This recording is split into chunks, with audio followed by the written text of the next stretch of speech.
اب میں دعوت دیتا ہوں فضیلت الشیخ المحدث الماہر فی الفقہ و اصول الفقہ فضیلت الشیخ مولانا حافظ ثناء اللہ زاہدی حفظہ اللہ کو کہ وہ صحیح بخاری کی آخری حدیث پر درس ارشاد فرمائیں۔ فضیلت الشیخ۔ الحمد لله وحده والصلاة والسلام على من لا نبي بعده أما بعد قال حدثنا أبو خالد عبد الحميد بن نور صمد جلال الفوري قال حدثنا الشيخ المحدث سلطان محمود جلال الفوري قال حدثنا الشيخ عبد الحق المكي عن الشيخ السيد نذير حسين المحدث الدهلوي عن الوجيه عبد الرحمن اللهدل عن محمد بن محمد عن محمد بن عبد الله الإدريسي عن ابن يركماش عن الحافظ بن حجر عن البرهان إبراهيم بن أحمد التنوخي عن أبي العباس أحمد بن أبي طالب عن السراج الحسين بن مبارك الزبيدي عن أبي الوقت عبد الأول عن أبي الحسين الداودي عن أبي محمد عبد الله السرخسي عن أبي عبد الله محمد بن يوسف الفربري عن الإمام أبي عبد الله أمير المؤمنين في الحديث آية من آيات الله محمد بن إسماعيل البخاري قال حدثنا أحمد بن إشكاب قال حدثنا محمد بن فضيل عن عمارة بن القعقاع عن أبي زرعة عن أبي هريرة قال قال النبي صلى الله عليه وسلم كلمتان حبيبتان إلى الرحمن خفيفتان على اللسان ثقيلتان في الميزان سبحان الله وبحمده سبحان الله العظيم. إبراهيم وعلى آل إبراهيم إنك حميد مجيد. اللهم بارك على محمد وعلى آل محمد كما باركت على إبراهيم وعلى آل إبراهيم إنك حميد مجيد. قابل صد احترام علماء کرام، عزیز طلباء، معزز سامعین، حاضرین، یہ مجلس ختم صحیح بخاری کی مناسبت سے منعقد کی گئی ہے، اور یہ اس کتاب کا اکرام ہے، اعزاز ہے، رب کائنات کی طرف سے اس کتاب کی بھی تعظیم ہے اور اس کے مؤلف کی بھی تعظیم ہے کہ صدیوں سے مدارس میں، پورے عالم اسلام میں، مشرق سے مغرب تک اس کے ختم کی مناسبت سے مجالس جو ہیں وہ قائم ہوتی ہیں، جس میں کتاب کا بھی تبصرہ ہوتا ہے اور مؤلف پہ بھی بات ہوتی ہے،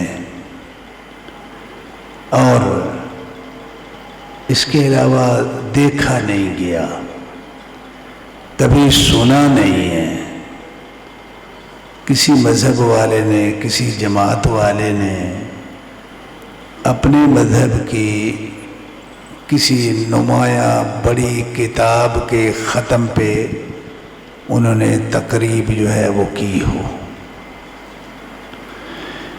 تو بات یہ ہے کہ یہ اعزاز کیوں نہ ہو، ایک سوال ہے۔ آخر یہ کتاب اصح الکتب بعد کتاب اللہ ہے،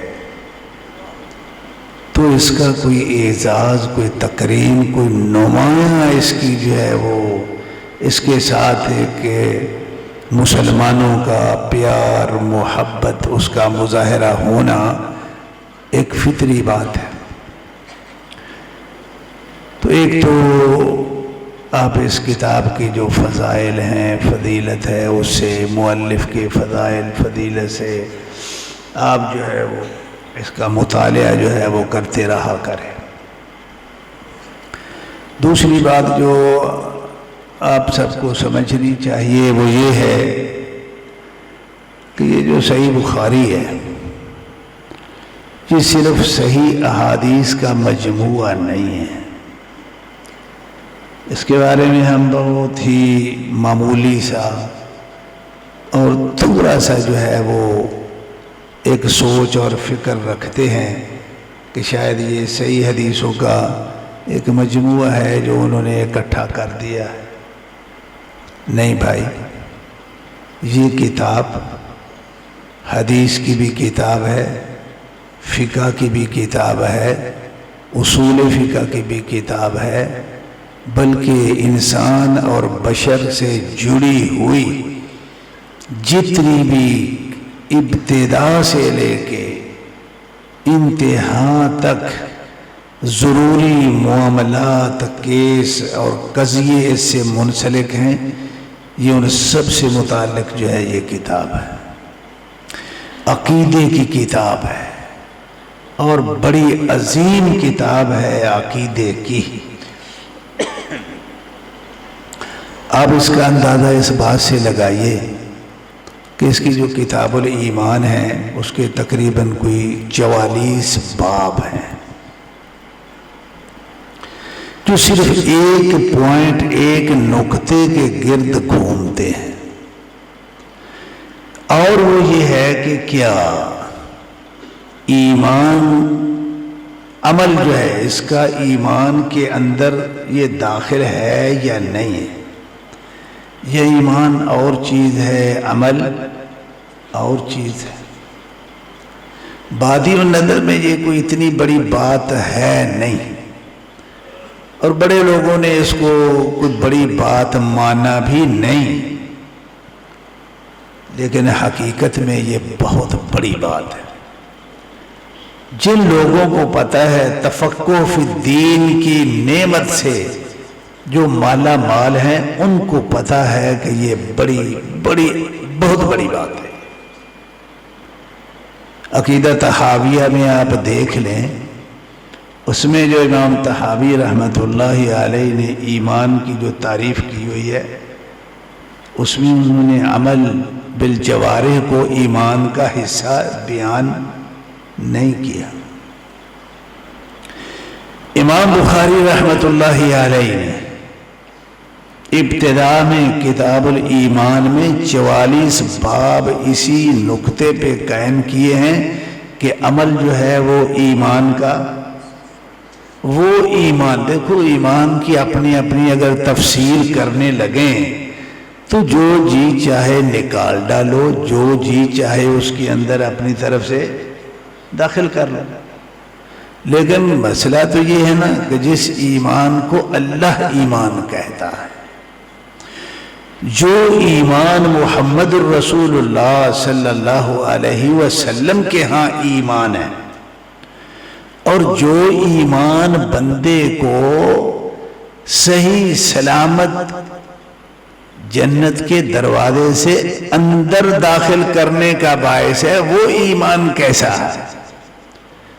آیا اس ایمان میں عمل داخل ہے یا نہیں ہے؟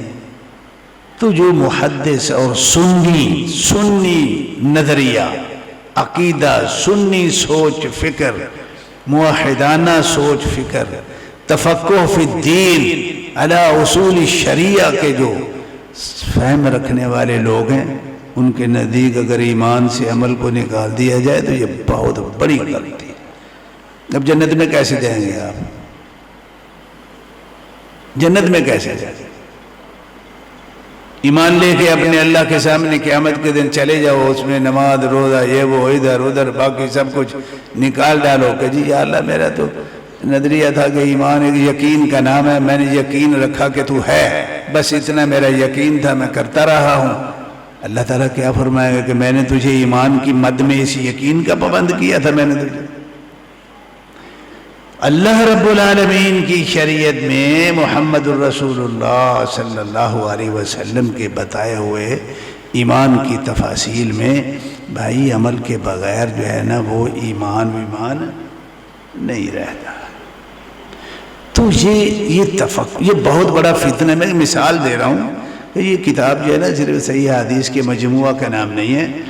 یہ اس وقت کے زمانے کی جو بدعتیں ہو سکتی ہیں ان ساری بدعتوں کا جو ہے اس میں ازالہ ہے، کلا کما ہے، رد ہے اس میں. اور اس میں بدعت کے مقابلہ میں جو سنی سوچ فکر ہے صحیح احادیث کی روشنی میں امام صاحب نے اس کو بیان کیا ہوا ہے. تو یہ مختصر سی بات کا مقصد یہ ہے کہ آپ ذرا اپنا جو قاری ہے صحیح بخاری کو پڑھنے والا ہے وہ اس کو محدود سی بات سے کہ یہ صحیح حدیثوں کا مجموعہ ہے بس اتنی بات ہے. اور بھائی اتنی بات نہیں ہے. اس زمانے میں جو فقہ اور تفقہ فی النص میں جو انحراف تھا اس کا بھی جو ہے امام صاحب نے اس میں نظریہ اور سوچ دی ہوئی ہے. توحید کے معاملات میں جتنے بھی خرافات تھی، انحرافات تھے اور شرکیات اور بدعات تھی، سب کی سب کا جو ہے کتاب التوحید میں ذکر کیا ہوا ہے. اس طرح باقی معاملات بھی. تو یہ بڑی جامع کتاب ہے بھائی. چلیے اس کے بعد ایک بات ہے جو آپ بھائیوں کو سمجھنا چاہیے، بڑی ضروری ہے، جس کو عموماً بیان نہیں کیا جاتا، اس کو ابھارا نہیں جاتا، ہائی لائٹ نہیں کیا جاتا اس کو، جس کو کرنا بہت ضروری ہے. وہ یہ ہے کہ محدثین کرام رحمت اللہ علیہم اجمعین انہوں نے صحیح حدیث کی تعریف کی جو شقیں ہیں ان کی بنیاد کس پہ رکھی ہے؟ آیا یہ کوئی نظری، فکری، اجتہادی یہ شرطیں ہیں؟ یہ بات سمجھو بھائی، اس کے بغیر آپ اہل حدیث کیا ہوتے ہیں آپ کو یہی سمجھ نہیں آئے گی، آپ کو ساری زندگی نہیں آئے گی. وہ جی ہم کتاب و سنت کو مان دیں، وہ سارے کہتے ہیں ایسی کتاب و سنت کو ماننے. دیکھو محدثین کرام نے صحیح حدیث میں شرط یہ لگائی کہ راوی عادل ہو. یہ کہاں سے لی انہوں نے شرط؟ خود بنائی ہے یہ؟ خود ساختہ ہے یہ؟ نہیں، قرآنی نصوص سے جو ہے نا وہ لی ہے. وَأَشْهِدُوا ذَوَيْ عَدْلٍ مِّنْكُمْ، عدالت کی جو ہے نا وہ آیات ہیں، احادیث ہیں، وہ اس کو شرط لگا رہے ہیں.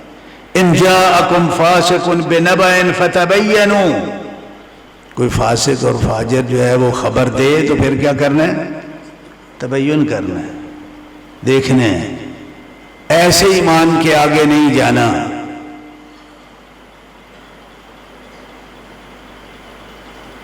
اسی طرح نظام گواہی میں اگر ایک مرد ہے اور دو عورتیں ہیں تو دو کی شرط کیوں لگائی ہے؟ ان تضل احداہما فتذکر احداہما الاخری. یہ ضبط اور اتقان کہاں سے لیا ہے محدثین نے؟ وہ یہاں سے لیا ہے. بھائی محدثین کرام نے جو صحیح حدیث کی شرطیں، بنیادیں، جو ستون جو کھڑے کیے ہیں تو وہ کہاں سے لیے ہیں انہوں نے؟ ذاتی اجتہاد، اپنی رائے، نصوص سے ماخوذ. کیوں؟ دیکھو فقہ اس کو کہتے ہیں یار، تفقہ فی الدین اس کو کہتے ہیں. ایسے چونکے چنانچے جو ہے نا وہ بندہ کرنے کے لیے بیٹھ جائے اور انبار لگا دے، ڈھیر لگا دے اور لاکھوں مسئلے بنا کے کہے ہم نے اتنے مسئلے. یہ ایک الگ بات ہے. لیکن تفقہ کیوں لگائی؟ میں سوال کر رہا ہوں آپ لوگوں سے اور آپ اس پوائنٹ کو سمجھیں. محدثین نے یہ شرطیں کیوں لگائی؟ نصوص میں موجود ہیں. نصوص میں یہ شرطیں اللہ نے کیوں جو ہے نا وہ دی ہیں یہ، اور محمد الرسول اللہ نے صلی اللہ علیہ وسلم انہوں نے یہ تصور کیوں دیا ہے؟ اللہ نے کیوں دیا ہے، محمد الرسول اللہ نے کیوں دیا ہے، یہ شرطیں جو ہیں یہ شریعت کا حصہ کیوں بنی ہیں، کیوں بنائی گئی ہیں، شارع نے کیوں بنائی ہیں؟ اس کو کبھی سوچا ہے آپ بھائیوں نے؟ بنائی ہیں، اس کی ضرورت تھی، بڑی بھاری ضرورت تھی۔ بلکہ میں یہ سمجھتا ہوں کہ رب کائنات نے اپنی شریعت کا ان شرطوں کو حصہ بنا کے انسان اور انسانیت کا سب سے بڑا مسئلہ حل کر دیا۔ وہ کیسے؟ بھائی وہ ایسے کہ دیکھو جی، خبر جو ہے نا، خبر سچی بھی ہوتی ہے اور جھوٹی بھی ہوتی ہے۔ جو معاشرہ جب تک جھوٹی خبروں کی گردش اور لپیٹ میں رہتا ہے، آج بھی اپنا ماحول دیکھ لینا آپ، جھوٹی خبروں کی لپیٹ میں جو معاشرہ رہتا ہے اس کو کبھی نہ عزت ملتی ہے، نہ سکون ملتا ہے، نہ اطمینان ملتا۔ یہ خبر کا کذب ہی ہے جو باپ بیٹے کو لڑا دیتا، اور یہاں سے ہوتا ہوتا خاندان کو، برادری کو، جماعتوں کو، تنظیموں کو، ملکوں کو، حتیٰ کہ پوری دنیا کے ملک جو ہے نا وہ کس کی لپیٹ میں آتے ہیں؟ یہ جنگیں کیوں ہوتی ہیں؟ بتاؤ، جنگیں کیوں ہوتی ہیں؟ یہ ساری کی ساری جو ہے نا اس کی بنیاد وہ غلط انفارمیشن جو ہے نا وہ ہوتی ہے۔ بلکہ آپ کو یہ یاد رکھنا چاہیے کہ انسانی تاریخ کو اور انسان کو، انسانیت کو جو سب سے پہلا جھٹکا لگا ہے اور بڑا جھٹکا لگا ہے، وہ غلط خبر کی بنیاد پہ لگا ہے۔ کون سا بھلا وہ؟ ذہن میں آ رہی ہے بات؟ جس جھٹکے نے جو ہے نا وہ جہنم میں پتہ نہیں کتنی انسانیت ہے جو جہنم میں بھسم ہو جائے گی، اور وہ جھٹکا کس نے دیا؟ شیطان نے دیا۔ اللہ رب العالمین نے آدم علیہ السلام سے کہا کہ اسکن انت وزوجک الجنہ، جہاں ٹھہرو، کھاؤ پیو، بس یہ ایک درخت ہے، ادھر نہیں جانا، اس سے نہیں کھانا، باقی ساری جنت تمہارے لیے، گھومو پھرو، کھاؤ، رج کے کھاؤ، موج میلہ کرو۔ یار کتنی بڑی بہار کی بات تھی، کتنی بڑی بہار تھی۔ اب شیطان نے آ کے کیا کہا؟ نے کہا یا آدم هل ادلک علی شجرۃ الخلد وملک لا یبلا۔ او بھائی تجھے نہیں پتا تو نے یہاں کتنے دن رہنا ہے، میں تجھے یہ بتاتا ہوں، یہ فلاں درخت ہے، اس سے کھا لے، تو جنت سے کبھی نکلے گا ہی۔ یہ شیطان نے جو ہے نا وہ کیا کیا؟ سچی خبر دی یا جھوٹی دی؟ اور یہ پہلا جھوٹ جب ہم نے تسلیم کیا آدم علیہ السلام نے، تو پھر کیا ہوا؟ پھر اب سوچئے کہ کتنا بڑا جھٹکا لگا انسانیت کو بھی اور انسان کو بھی۔ وہاں جنت سے نکلنا پڑا، پھر دنیا پہ آئے۔ اب دنیا میں ہمارے ساتھ جو ہو رہا ہے، جو ماحول ہیں، جو ہم جن مصیبتوں سے، مشقتوں سے گزر کے بڑے اوکھے تنگ ہو کے، کوئی نصیب والا جنت جائے گا، نہیں تو جہنم تو پھر ہے یہ ساری جو بدبختی آئی ہم پہ، اس کا سبب کیا؟ ایک جھوٹ۔ اب یہ بات سوچی کہ بھائی اللہ رب العالمین کو یہ پسند نہیں ہے کہ کسی بندے کے کپڑوں کو پیشاب لگا ہوا ہو، جو کہ خالصاً اس کا ذاتی کیس ہے، اس کا ذاتی معاملہ ہے، ٹھیک ہے نا؟ اب کسی کے کپڑے کو پیشاب لگا تو ہمیں کیا فرق پڑتا ہے؟ اس سے ہمارا کوئی نقصان کوئی نہیں۔ لیکن اللہ نے اس کو برداشت نہیں کیا، رب العالمین نے طہارت کے احکامات اس پہ نافذ فرما کے بڑی شدت سے اس کو جو ہے نا منع کر دی۔ تو جھوٹ ایک ایسی چیز ہے، خبر کاذب کذب فی الخبر، یہ وہ چیز ہے کہ جس کے بغیر تو ساری دنیا جو ہے وہ گتم گتھا لڑ کے مر رہی ہے۔ پورے جو بڑے بڑے حوادث ہیں، جنگ صفین میں چلے جائیں، جمل میں چلے جائیں، اس سے پہلے جو ہے نا وہ چلے جائیں، یہ ساری جو صحابہ کے درمیان جو اتنا بڑا فتنہ ہوا، عبداللہ بن سبا کا فتنہ جو تھا وہ تھا کس شکل میں؟ وہ جھوٹی خبر ہی تھی نا، جو عثمان کے جو ہے نا وہ ولات بڑا ظلم کر رہے ہیں، یہ کر رہے ہیں، وہ جھوٹ ہو جھوٹ۔ اللہ اکبر۔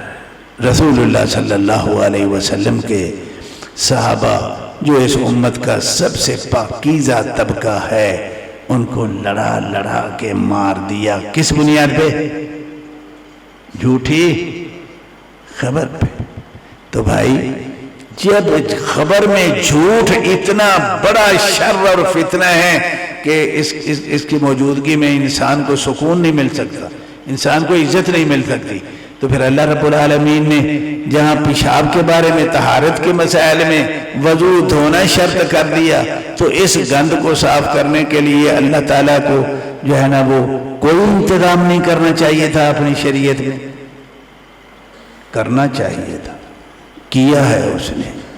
سب سے پہلے اس نے جھوٹ پہ پابندی لگائی ہے کہ مومن ہے تو جھوٹ نہیں بول سکتا، وغیرہ وغیرہ۔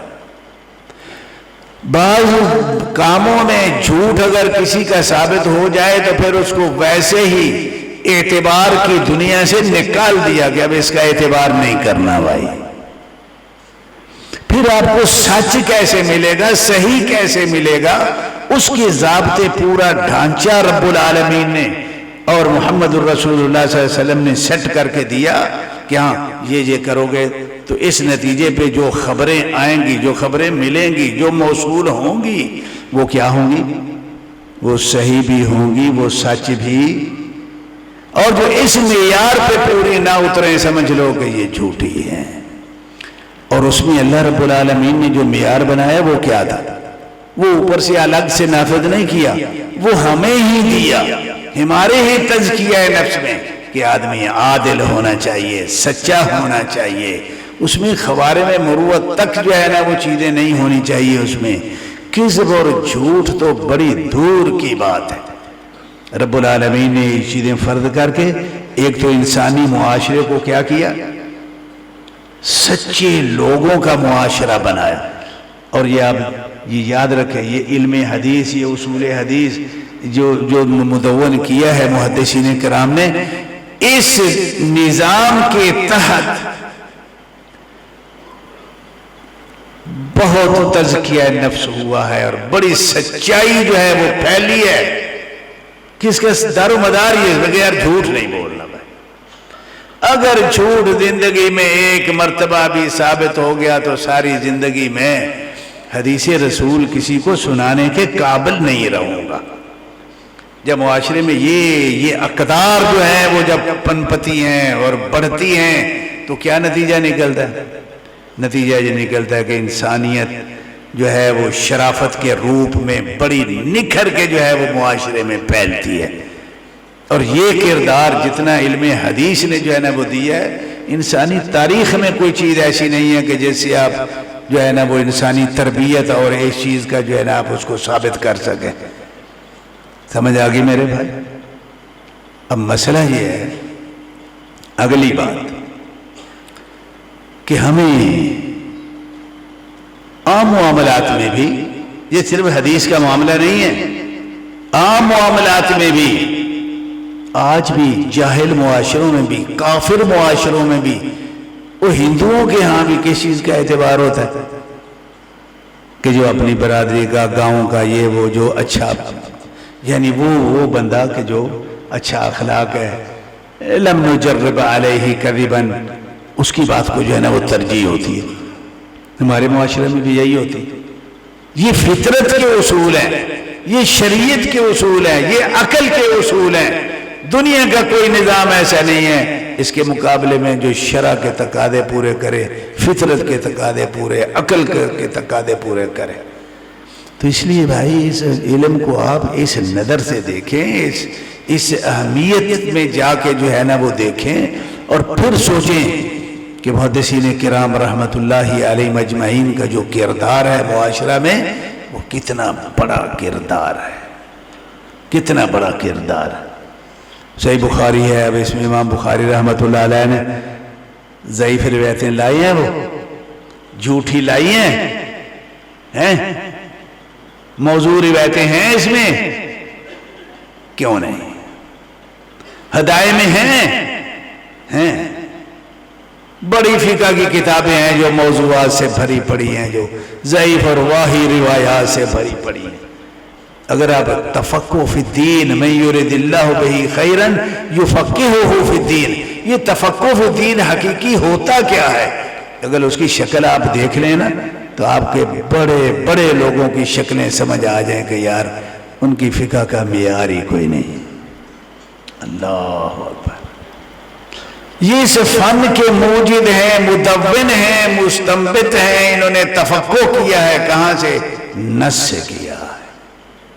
اور جو عام فقہ بنا کے دینے والے لوگ ہیں ان کو تو اتنی فقہ ہی نہیں ہے، ان کو سمجھ آئی کہ کم از کم میں جو حدیث میں بیان کروں وہ صحیح تو ہو۔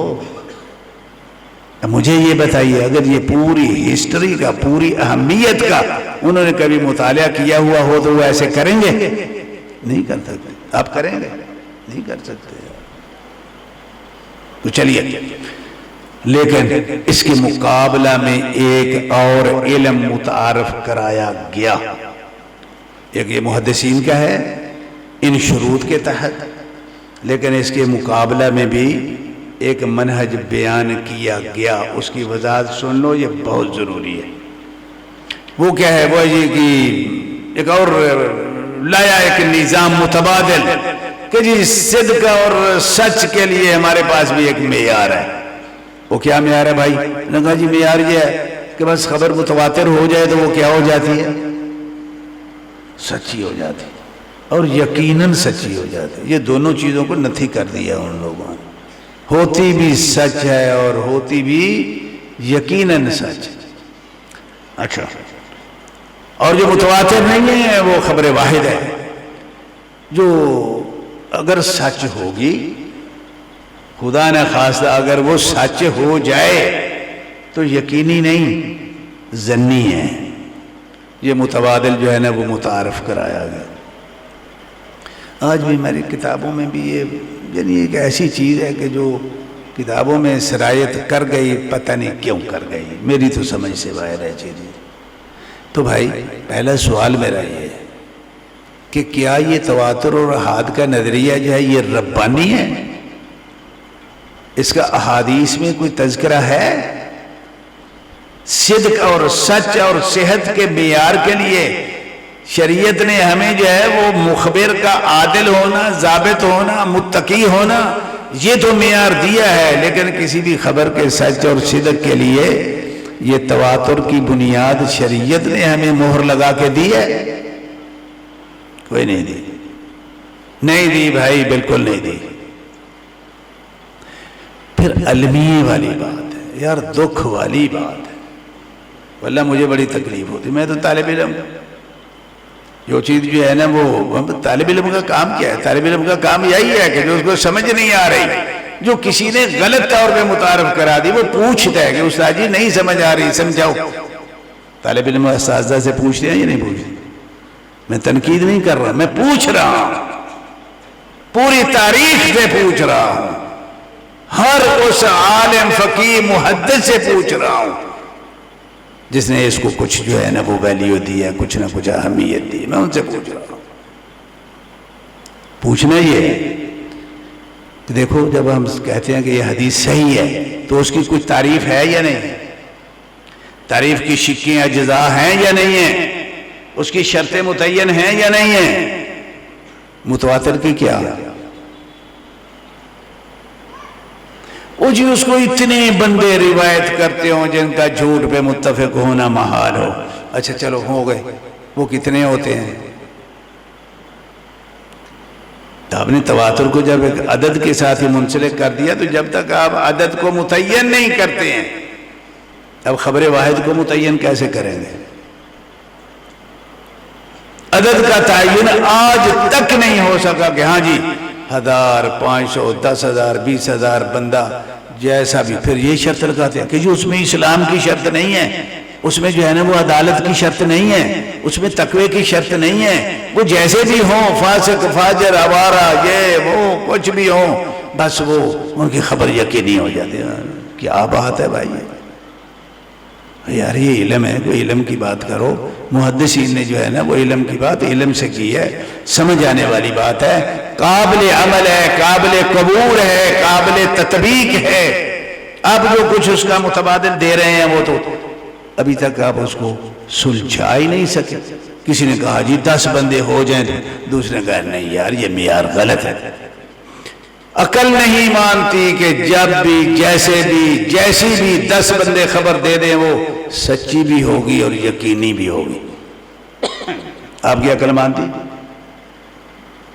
100 1000 10,000 20,000 لاکھ بڑی یہ بحثیں موجود ہیں، لیکن علماء کرام نے ابن تیمیہ رحمت اللہ علیہ انہوں نے فتاویٰ میں ان باتوں کو ذکر کر کے جو ہے نا انہوں نے کہا کہ بھئی جو بندہ جو ہے نا وہ تعداد کے ذریعے تواتر کو متعین بھی کرتا ہے، تعداد کی بنیاد پہ تواتر کے یقین کا بھی جو ہے وہ یقین تک پہنچنے کی کوشش کرتا ہے، فقد غلط غلطا عظیما.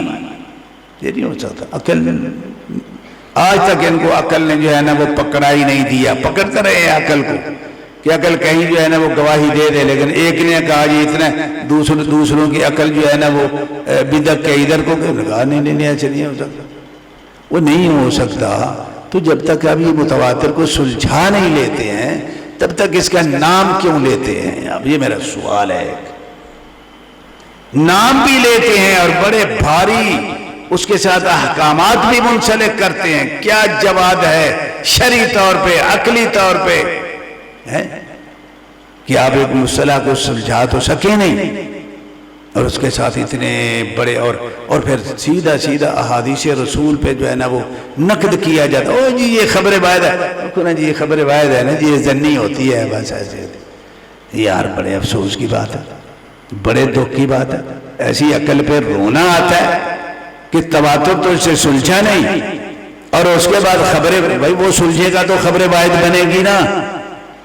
جب تک آپ متواتر کو تعریف سے سلجھا نہیں دیتے اب خبر واحد متعین کر لیں گے؟ آپ نہیں ہوگی. جب تک آپ صحیح کی شرطیں مضبوط نہیں کرتے تب تک ضعیف کا آپ تعین کر لیں گے. صحیح کی شرطوں کے ذریعے ضعیف کا تعین ہوگا. صحیح بات ہے. وہ جیسے جیسے شرطیں نکلتی جائیں گی معاملہ ضعف کی طرف.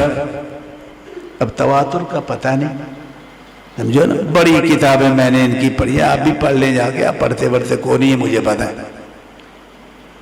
تو بھائی یہ جو اللہ کا دیا ہوا ربانی نظام ہے یہ اس کے تبادلے میں مقابلے کا نظام ہے جو ربانی نہیں ہے. جو آدمی اس نظام کو جو ہے نا وہ لیتا ہے، اہمیت دیتا ہے، وہ نہیں مانتا. اس نے جو ہے نا وہ اللہ پہ اس نے کوئی بھروسے نہیں کیا. تو یہ بھائی باتیں ایک تو اس کا بھی ذرا مطالعہ کریں. دوسرا بہت سارا ہے کہ الجھن یہ بن جاتی ہے جب اس مسئلے پہ بات کرتے ہیں تو ایک چیز سامنے جو ہے نا وہ آگے کھڑی ہو جاتی ہے. جو عام جو کمزور علم کے لوگ ہیں ان کے لیے وہ بڑی رکاوٹ. وہ کیا ہے؟ وہ یہ کہ دیکھو جی اگر یہ اتنے کیا گزرا نظام ہے تو ابن حجر رحمت اللہ علیہ نے شرح نخبہ میں اس کو بنیاد کیوں بنایا انہوں نے؟ یہ غور سے بات سنو طالب علم. یہ باتیں ساری نہیں ہیں لیکن بڑی ضروری ہیں بابا. اس کے بغیر آپ محدثین کے نظام کو جو ہے نا وہ اس کی اہمیت کو سمجھ ہی نہیں سکتے. آپ ابن حجر رحمت اللہ علیہ اگر یہ نظام ایسا ہی ہے تو انہوں نے اس کی بنیاد اس پہ کیوں رکھی ہے؟ سوال تو ٹھیک ہے. عام طالب علم اس سے متاثر بھی ہوتا ہے. ابن حجر رحمت اللہ علیہ کی شخصیت بھی بہت بڑی ہے. علم حدیث میں ان کا قد کار جو ہے وہ بہت بلند ہے، اس میں بھی کوئی شک کی بات نہیں ہے۔ اب ان کی بات کو جو ہے نا وہ کیسے کیا کریں؟ ہاں میرا یہ سوال ہے، ابن حجر رحمت اللہ علیہ نے شرح نخبہ میں علم حدیث، اصول حدیث کے ساری قسمیں، درجات، شروط بیان کی ہے نا، صحیح کی بھی کی ہے نا، ضعیف، مرسل، موضوع، منکر، شاذ، سارے کی تفصیل موجود ہے نا؟ ٹھیک ہے، متواتر اور احاد کی بھی ہے۔ سمجھنے والی بات یہ ہے کہ ابن حجر رحمت اللہ علیہ نے ہزاروں حدیثوں کی تخریج کی ہے، حکم لگایا ہے اس کو، صحیح، ضعیف، موضوع، معضل، مرسل، تقریباً منقطع، ساری قسم کی تواتر اور احاد کے علاوہ، یہ دو اصطلاحوں کے علاوہ باقی سارا اصول حدیث انہوں نے اس کی عملی طور پہ تطبیق کی ہے یا نہیں کی ہے؟ تطبیق ہے۔ جب بھی کہیں کسی حدیث پہ حکم لگاتے ہیں کن اصطلاحوں سے لگاتے ہیں؟ متواتر اور احاد کی بنیاد پہ لگاتے ہیں۔ ایک مثال بھی آپ پیش نہیں کر سکتے کہ ابن حجر رحمت اللہ علیہ نے کسی حدیث کی تخریج کرتے ہوئے صرف اس کہ یہ حدیث متواتر ہے، یہ حدیث جو ہے یہ خبر ہے، اس بنیاد پہ جو ہے نہیں لگا۔ کیوں نہیں لگایا؟ تو سوال تو ہے نا طالب علم ہے یار، ہمیں پوچھنا تو ہے نا، بزرگوں سے پوچھنا پڑے گا تو بزرگوں سے بھی پوچھیں گے، ہم کون سے اندھے جو ہے نا وہ مقلد ہیں؟ کیوں نہیں لگایا انہوں نے؟ جبکہ یہ لگانا چاہیے تھا۔ اسی طرح دوسرے محدثین، حتیٰ کہ جو اہل رائے کے جو محدثین ہیں وہ بھی کیا کرتے ہیں؟ وہ بھی کن اصطلاحوں کو استعمال کرتے ہیں؟ اسی منہج کی کو استعمال کرتے ہیں کہ جو منہج ربانی ہیں، جو اللہ رب العالمین نے دیا ہے، جو محمد رسول اللہ نے دی۔ نصب الرایہ جو ہے نا اس میں حدیث کی تخریج ہے، وہ کس کتاب کی تخریج ہے؟ آپ کو پتہ ہے بھائی؟ نصب الرایہ کتاب کبھی سنی ہے؟ وہ درویشو آپ نے سنی ہے بھائی؟ کوئی نہیں سنی؟ چنگی گل ہے یار، جان چھوٹی۔ نصب الرایہ امام زیلعی حنفی کی کتاب ہے، اور ہدایہ کے اندر جو حدیثیں ہدایہ والے نے بیان کی ہیں یہ ان حدیثوں کی تخریج ہے۔ ہدایہ سنا وہ تو پڑھا بھی ہوگا، وہ تو پتہ ہے یہ بندہ کون ہے، شافعی سی کے مالکی سی؟ اور یار بولتے چڑھو، پکی گل ہے، چلو شکر ہے۔ اچھا، اب امام زیلعی رحمت اللہ علیہ نے ہدایہ کی حدیثوں کی جو تخریج کی ہے، جاؤ پڑھو جا کے، کسی حدیث پہ اس نے حکم متواتر کا یا احاد کا لگایا، ثابت یا غیر ثابت۔ حدیث کو ثابت کرنے کے لیے اس نے جس منہج کو پہ اعتبار کیا وہ کیا تھا؟ وہ وہی تھا جو ربانی منہج ہے، اور اسی ربانی منہج کی جو اصطلاحیں ہیں وہی اس نے استعمال کی ہیں۔ اگر متواتر احاد قابل عمل ہوتی تو کیوں نہیں لگایا اس نے؟ سوال ہے نا یار، کیوں نہیں لگایا؟ جبکہ فقہ حنفی اصول فقہ کی کتابیں جو ہے نا یہ خبر واحد ہے، یہ خبر واحد ہے، خبر واحد واحد واحد سے جو ہے نا وہ بھری پڑی ہیں ان اصطلاحوں سے۔ بھائی اس امام ہے، حنفی مذہب کا امام ہے، وہ تخریج کر رہا ہے تو وہ جو ہے نا حدیث میں خبر واحد متواتر کے لفظوں سے کیوں حکم نہیں لگا رہا؟ پھر جا کے وہی صحیح ہونا، ضعیف ہے، یہ موضوع ہے، یہ مرسل ہے، یہ معضل ہے، یہ منقطع ہے، پھر وہیں جا کے اسی دروازے پہ محدثین کے دروازے پہ جا کے جو ہے نا وہ دستک دینا اور وہیں سے وہ اصطلاحیں لے کے پھر آگے کام چلانا۔ بھائی کچھ سمجھ آ رہی ہے آپ کو بات؟ یہ نظریات ہیں، اس میں بڑا کچھ غلط ہے، بڑا کچھ جو ہے نا اس میں سمجھنے والا، یہ سمجھے گا کون؟ یہ ہم اہل حدیث سمجھیں گے تو بات بنے گی، جب ہم ہی بے سمجھ ہو گئے تو پھر سمجھ کدھر سے آئے گی بھائی؟ کہیں سے نہیں آئے گی۔ اچھا چلو اس کو بھی جو ہے، یہ لمبی باتیں ہیں لیکن بہرحال کافی ٹائم آپ کا اسی میں نے لے لیا، اور یہ اس کو سمجھنا بڑا ضروری ہے۔ اب حدیث کو پڑھتے ہیں۔ حدیث جو آپ لوگوں نے پڑھی وہ کیا تھی؟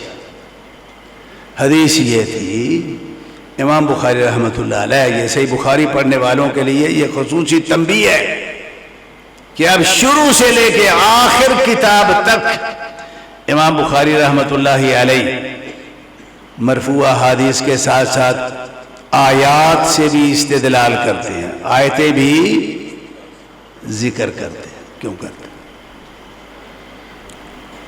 کیوں کرتے ہیں؟ یہ اس وقت کا فتنہ تھا، یہ تقسیم خبر واحد متواتر کی امام بخاری رحمۃ اللہ علیہ کے زمانے میں یہ فتنہ اپنے عروج پہ تھا، اور اسی وجہ سے انہوں نے اخبار الاحاد کی حجیت پہ جو ہے نا باقاعدہ ایک باب کتاب جو ہے نا وہ قائم کی ہوئی۔ حالانکہ میں اس حق میں نہیں ہوں کہ ان اصطلاحوں کو استعمال کیا جاتا، جب تک ان اصطلاحوں کی تعریف اس کو نافذ کرنے والے لوگ متعین نہ کر لیتے تب تک ان اصطلاحوں کو استعمال نہیں کرنا چاہیے تھا۔ اس سے بڑا نقصان ہوا ہے اسے، یعنی ابتدائی طور پہ مان تو پھر لیا نا، ایک غلط اصطلاح کو مان تو لیا نا، مان لیا تو بس پھر اب اس کے نقصانات جو ہے نا وہ چل رہے ہیں۔ ماننے نہیں، ہاں تعریف کریں، بالاتفاق تعریف کریں، تو پھر اب بعد کے کئی محدثین نے، کئی علم حدیث سے تعلق رکھنے والوں نے متواتر روایات میں جو ہے نا وہ کتابیں بھی لکھی ہیں، یہ بھی میں آپ کو بتاؤں۔ اب بڑے بھائی اس میں بڑے اہل علم جو ہے نا وہ پڑھے، وہ دیکھو جی وہ امام سیوطی نے متواتر میں کتاب لکھی، فلاں نے متواتر میں لکھی ہے، فلاں نے متواتر میں لکھی ہے۔ اگر یہ محدثین کی اصطلاح نہیں ہے تو پھر انہوں نے کیوں لکھی ہے؟ ہاں میں بتاتا ہوں کیوں لکھی، اور جس طریقے پہ انہوں نے لکھی ہے وہ طریقہ کیا ہے۔ امام سیوطی رحمۃ اللہ علیہ نے ایک کتاب میں کہا کہ جی میں نے تواتر کی جو شرط ہے نا وہ میں نے 10 راوی جو ہے نا وہ بنائے ہیں۔ وہ میں نے کیا کیا ہے؟ 10 راوی، اس کا مطلب یہ ہے کہ 10 سے کم ہوں گے تو وہ خبر واحد ہوگی، 10 یا 10 سے اوپر کو میں نے متواتر کہنا ہے۔ ٹھیک ہے، آپ کہہ دیجئے، کوئی حرج کی بات نہیں، اس کو آپ ذاتی اصطلاح تک محدود رکھیں تو ہمیں کیا اعتراض ہے؟ آپ 100 کو بنیاد بنائیے، آپ کہیں جی 2 بھی ہوگا تو میں نے متواتر کہہ دینا تو ہمیں تو کوئی اعتراض نہیں۔ مسئلہ یہ ہے کہ یہ کیا فنی طور پہ 10 کے عدد کو کسی نے تواتر کا عدد تسلیم کیا؟ کوئی نہیں کی۔ تو بہرحال چلیے، اب یہ امام بخاری رحمۃ اللہ علیہ جو ہے نا وہ کیا کرتے ہیں، یہ چونکہ اس وقت یہ بڑا بھاری جو ہے کہ ہجوم تھا، حملہ تھا کہ جو محدثین کے طریقے پہ جو روایات ہوتی ہیں یہ خبر واحد ہوتی ہیں، یہ ظنی ہوتی ہیں، یہ یقینی نہیں ہوتی۔ امام بخاری رحمۃ اللہ علیہ نے شروع سے لے کے آخر باب تک ہر مسئلے جزئی پہ جو ہے نا حدیث صحیح کے ساتھ کس کو منسلک کیا؟ آیات کو منسلک کیا۔ یہ بتانے کے لیے کیا کہ بھائی دیکھو، اگر ایک خبر واحد یا محدثین کے طریقہ پہ تصحیح شدہ روایات اگر ضعیف ہوں یا ناقابل اعتبار ہوں تو پھر ان احادیث کے قرآن ان احادیث کے ساتھ ساتھ کیوں چل رہا ہے؟ تو غلط ہے نا، بڑی گل۔ کوئی پھر بھی نہ منے سارے، وہ کوئی نہ مننا کوئی علاج نہیں ہے، وہ علاج ہے۔ وہ ایک وقت آئے گا جب سائیں انہوں ویکھ لیں گے، علاج بھی ہو جائے گا، وہ من بھی لے گا، لیکن سارے کو کوئی نہیں۔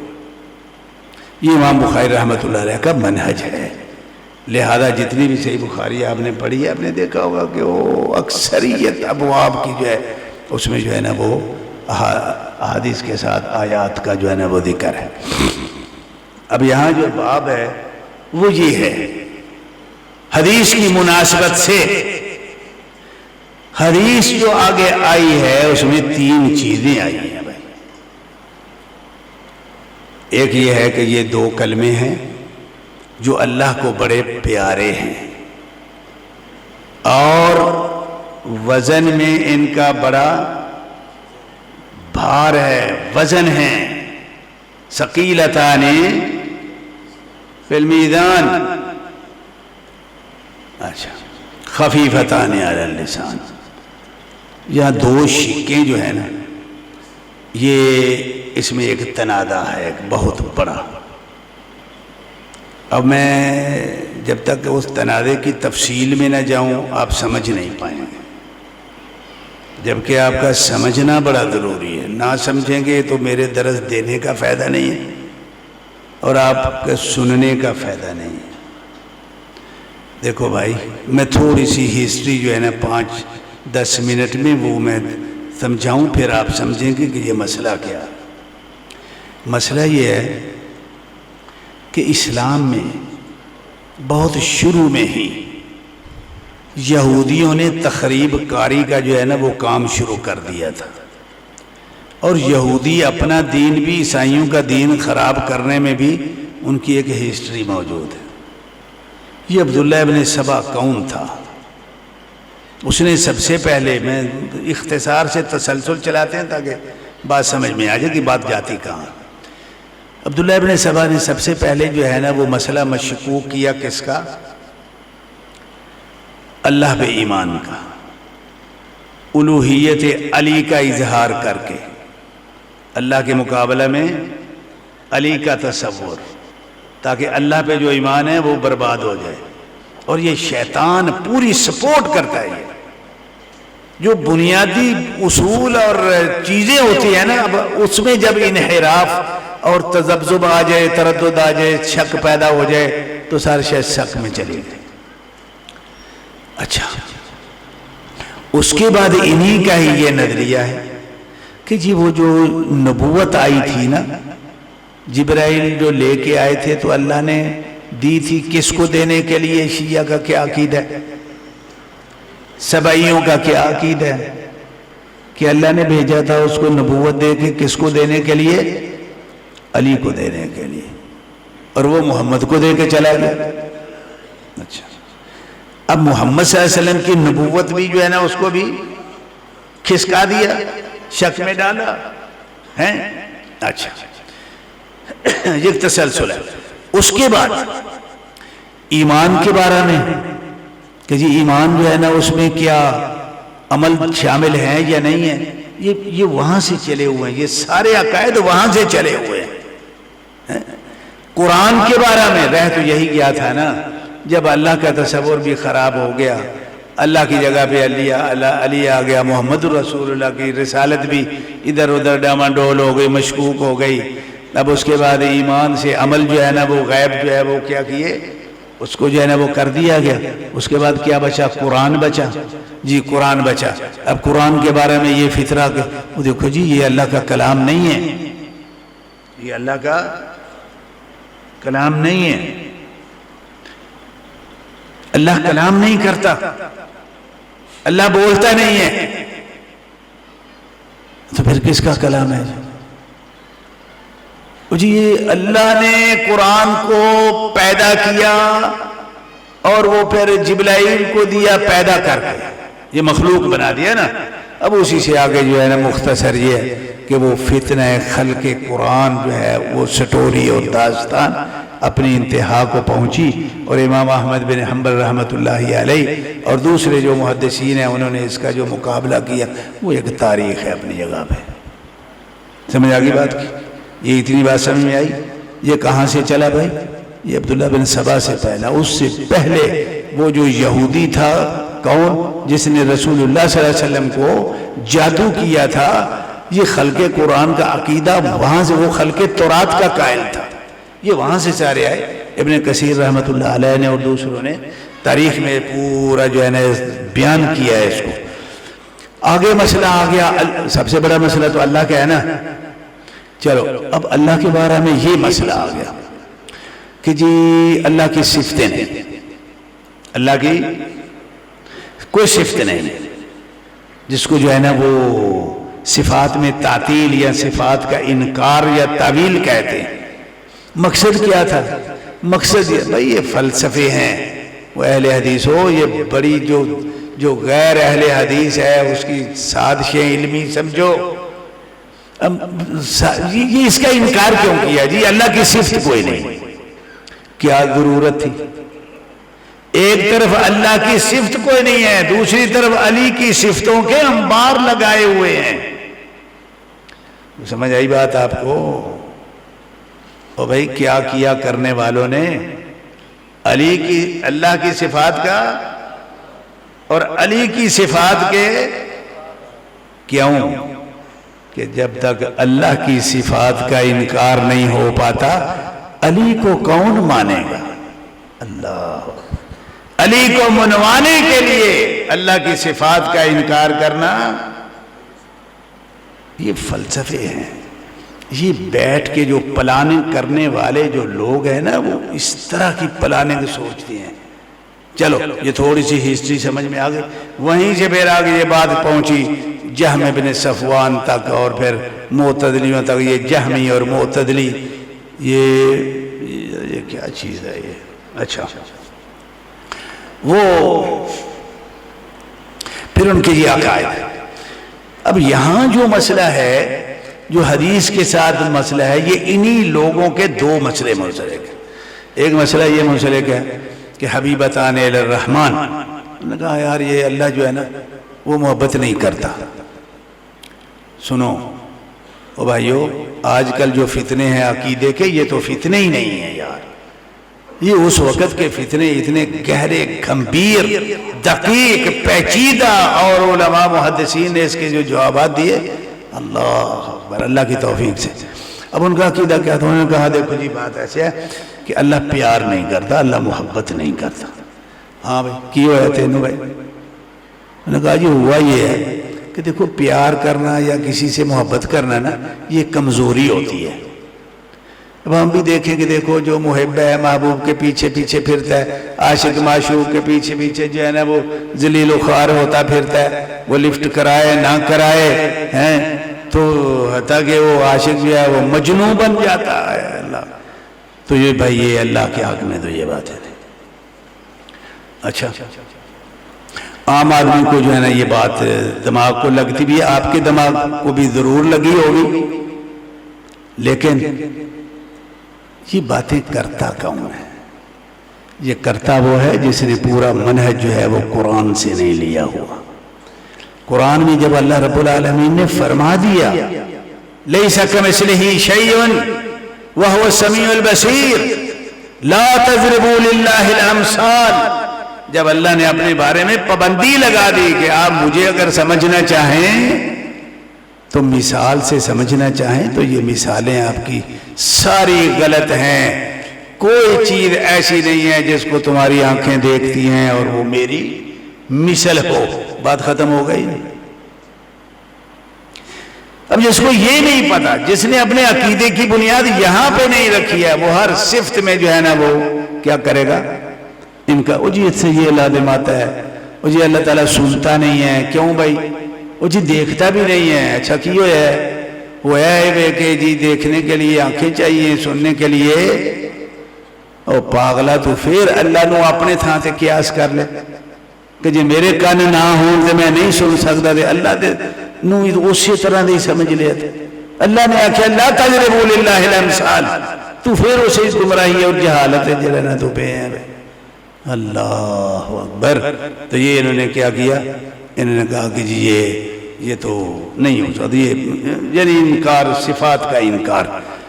یہاں میں ایک بات آپ کو وعدے کر دوں بھائی, جس سے آپ کا مسلک منہج جو ہے وہ دوسرے جتنے بھی مذاہب ہیں مسالک ہیں دینی جماعتیں ان کے عقیدے کھل کے الگ ہو جائے گا, اور آپ بھی علی وجہ البصیرہ جانتے ہوں گے کہ ہم اہل حدیثوں کا مسلک منہج کیا ہے. دیکھو بھائی اللہ رب العالمین نے سورہ النساء کی 136 نمبر آیت ہے, اس میں اللہ رب العالمین نے ہمیں ایک رہنمائی دی ہے, اور ایسی دی ہے کہ جو اصل میں شیطان کے ساتھ, شیطان کی انسان کے ساتھ دشمنی اور جنگ کے جو اول ایام ہیں یہ وہاں سے شروع. شیطان جو ہے آدمی کو اللہ پہ ایمان نہیں لانے دیتا. ٹھیک ہے گل, شیطان کو پسند ہے کہ کوئی آدم کا بیٹا جو ہے وہ مسلمان ہو جائے, مومن ہو جائے. نہیں, انہو عدو مبین, یہ بدترین دشمن ہے. وہ کرتا کیا ہے اب یہ بھی سمجھو, اور اپنے آپ کو بھی دیکھو کہ بچاؤ کہ ہم نے کیسے بچنا ہے. وہ کرتا ہی ہے کہ سب سے پہلے تو اس کی کوشش ہوتی ہے کہ وہ اللہ کو کوئی مانے نہیں. گل بن گئی، کافر ہو گیا، بس ٹھیک. اگر اس نے مان لیا، اگر اللہ پہ ایمان بندہ لے آیا ہے، تو پھر شیطان کیا کرتا ہے؟ یہ ہے اصل پوائنٹ جو ہم مومنین کی ہدایت اور سیدھے راستے کی ضمانت جو ہے نا، وہ ہمیں یہاں سے سمجھ آئے گی اور یہاں سے ملے گی بھی. کہ ایک آدمی اسے اللہ پہ ایمان لے آیا، اب وہ کیا کرتا ہے؟ اب وہ یہ کہتا ہے، دیکھو اللہ پہ ایمان کا مطلب یہ ہے کہ اللہ کو کچھ ماننا بھی ہے نا، کہ اللہ ایسا ہے، ایسا ہے، ایسا ہے، ایسا ہے. یہ مننا ہی کوئی نہیں تو پھر بھی اللہ کو ماننے کا کیا فائدہ ہوا؟ ٹھیک ہے. وہ یہ کرتا ہے، وہ کہتا ہے بندے سے گمراہی کے لیے کہ تو اللہ کو اب ویسا مان جیسے میں تجھے سمجھاتا ہوں. اب اللہ نے ہمیں حکم دیا ہے آمینو، مجھ پہ ایمان لاؤ، تو اللہ تجھے مانے تو کیسا مانے؟ ایویں سکا نہ کہ بس اللہ ہے جی، بس اتنا ہی مان لیں کافی ہے. اللہ نے جو ہے نا وہ فرمایا کہ تم مجھے کیا کرو؟ ایسے مانو. کیسے مانے؟ دیکھا تو ایسی ہے نہیں نا مولانا، ہم نے اللہ کو دیکھا ہے. وہ بتائے گا تو ہمیں پتہ چلے گا نا کہ اللہ کیسا ہے. اللہ ویسا ہے جیسا وہ بتائے کہ میں ایسا ہوں، نہ کہ ہم اپنی عقل سے تعین کریں کہ اللہ ایسا ہے. اے نہیں لوگا، شیطان بندے کو یہ کہتا ہے کہ نہیں، اس کو ایسے نہیں، ایسے مان. اللہ کہتا ہے جیسے میں کہتا ہوں ویسے مان. بسم اللہ الرحمن الرحیم، اللہ کیسا ہے؟ بسم اللہ نے کچھ بتایا کہ وہ کیسا ہے؟ نہیں بتایا. وہ بھائی بتایا ہے؟ وہ بسم اللہ میں کوئی ہے کوئی تذکرہ کہ اللہ کیسا ہے یا کوئی نہیں ہے؟ مسلمان ہو ہے بسم اللہ، آگے کیا ہے؟ الرحمن الرحیم. ایسا الحمدللہ رب العالمین میں اللہ نے کچھ بتایا کہ میں ایسا بھی ہوں؟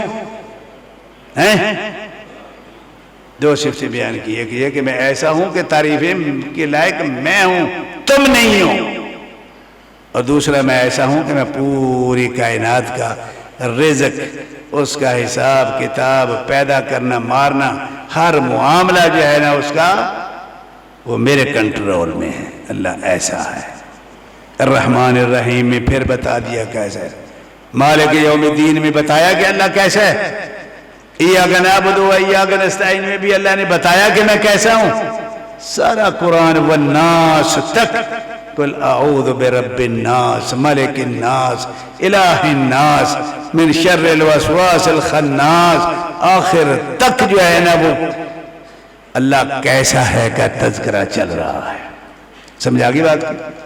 اب شیطان انسان کو کیسے گمراہ کرتا، کہتے نہیں ایسے نہیں ایسے کا.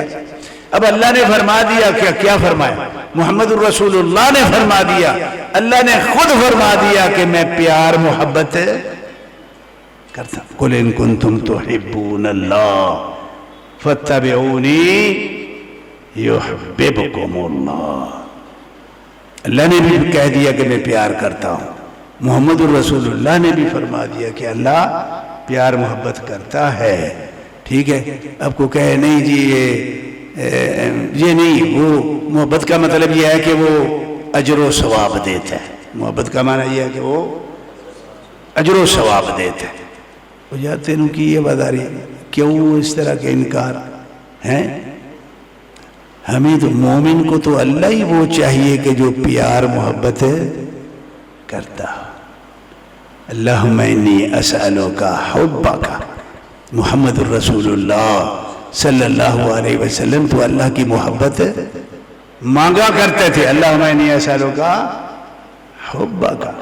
وہ یہی تو سرمایہ ہے مومن کا، یہی تو سرمایہ ہے ایک انسان کا، جہنم سے بچنے کے لیے اور جنت میں جانے کے لیے. اور تیری منطق نے یہ بھی چھین لیا، تیرے علم الکلام اور فلسفہ جو ہے نا اس کو بھی لے اڑا.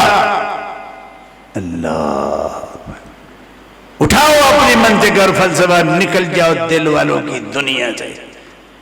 یہ پیار اور محبت یہ دل والوں کی دنیا ہے. یہاں دل بنتے بھی ہیں اور بگڑتے بھی ہیں، بکتے بھی ہیں، خریدے بھی جاتے ہیں، اجڑتے بھی ہیں اور بستے بھی ہیں.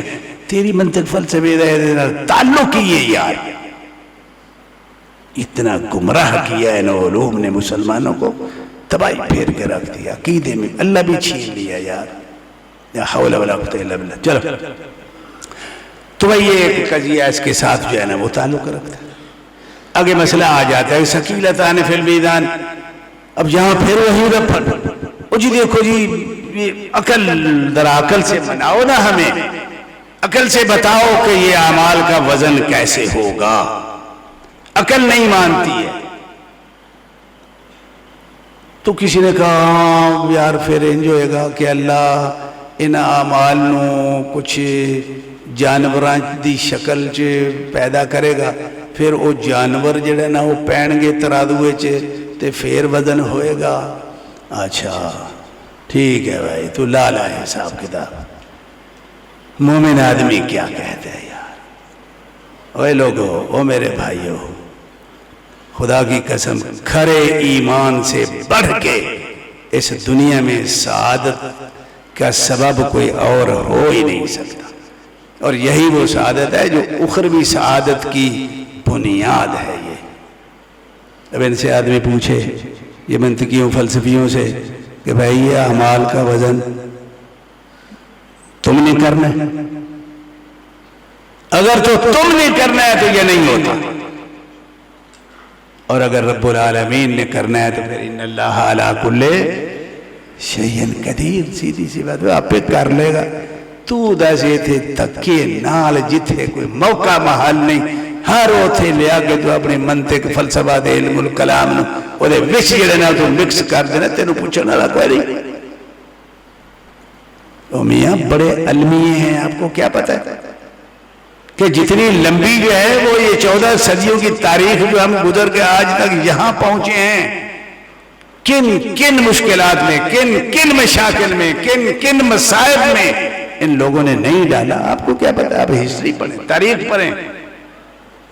صرف آئے گئے، ایک روٹین بنائی، چلو جی یہ کتاب پڑھ لی ہوگی، وہ پڑھ لی گئے، اور گھر میں پتہ نہیں ہے یہ کیا ہے اور وہ کیا ہے. کیا اس سے جو ہے نا وہ آپ علم کے تقاضے پورے کر سکیں گے؟ معذرت کے ساتھ غلط طریقے کار ہے ہمارا. یہی وجہ ہے کہ آج علماء جو ہے نا وہ کوئی نہیں، بات سمجھنے سمجھانے والا کوئی نہیں. چلو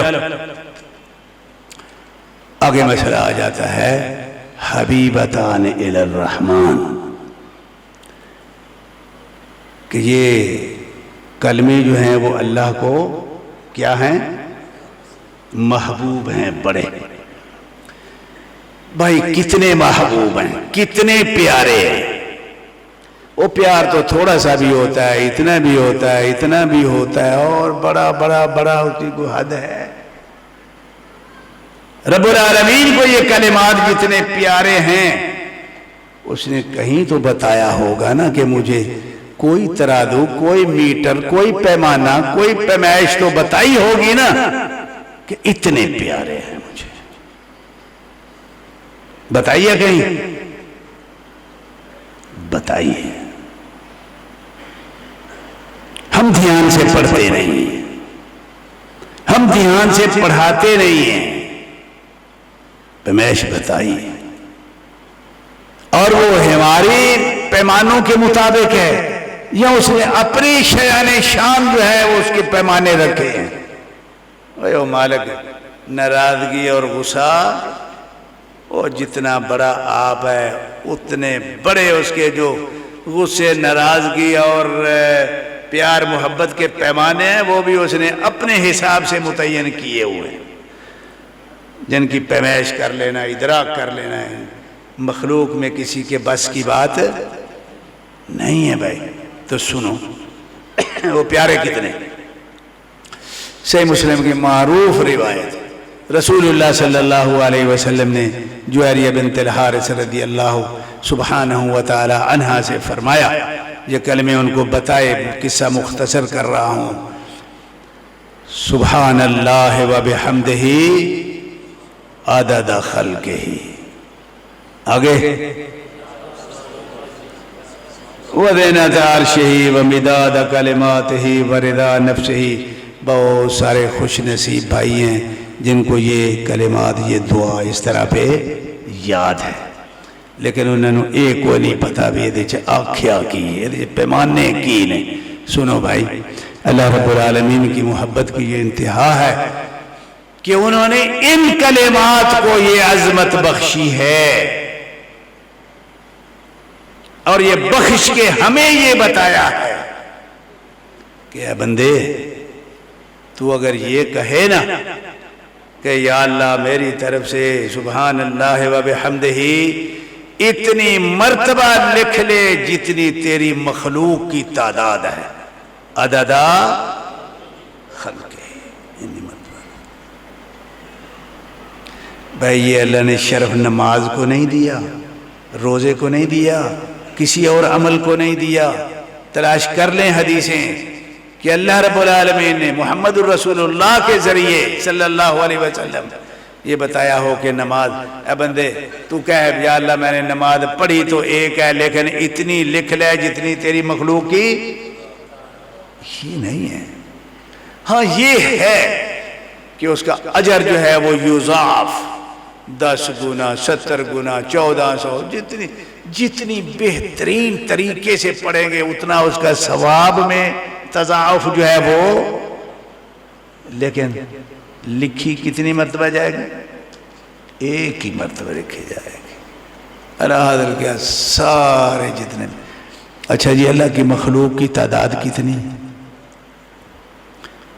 پہلے تو یہ ہے کہ مخلوقیں کتنی ہیں، پھر ہر مخلوق کی تعداد کتنی ہے. انسان کی تعداد کتنی ہے؟ آدم علیہ السلام سے لے کر آخر من یولد من ولد آدم کتنی تعداد ہے؟ بھینسیں، مچھر، مکھیاں وغیرہ وغیرہ ان گنت جو سمندروں کے اندر مچھلیاں، وہ آسمان پہ ستارے، زمین کے ذرے، درختوں کے پتے، کنکاں دے دانے وغیرہ اسی طرح جتنی کتنے گل جاندی ہے. یہ محبت کا ایک پیمانہ اللہ نے بتا دیا. کوئی سمجھ آ گئی؟ چھوٹا پیمانہ ہے، انہوں سوچ دے رہو یار. صرف سوچ نہیں، پھر اس کو روزانہ پڑھا کرو. یہ کبھی کام آئے گا اور بڑا کام آئے گا. اگلا پیمانہ کیا ہے؟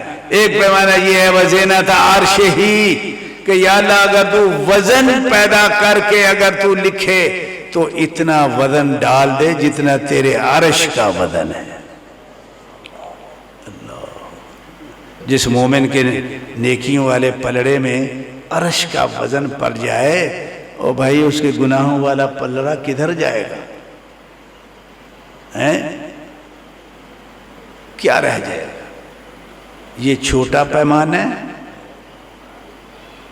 وہ مالک نے محبت بھی کی تھی تے اخیر کر دی. اچھا آگے فرمایا وَمِدَادَ كَلِمَاتِهِ، وہ آپ سانوں پہ ادا تھا کہ انج آکھو میں انج لکھ دیا گا. اللہ اکبر.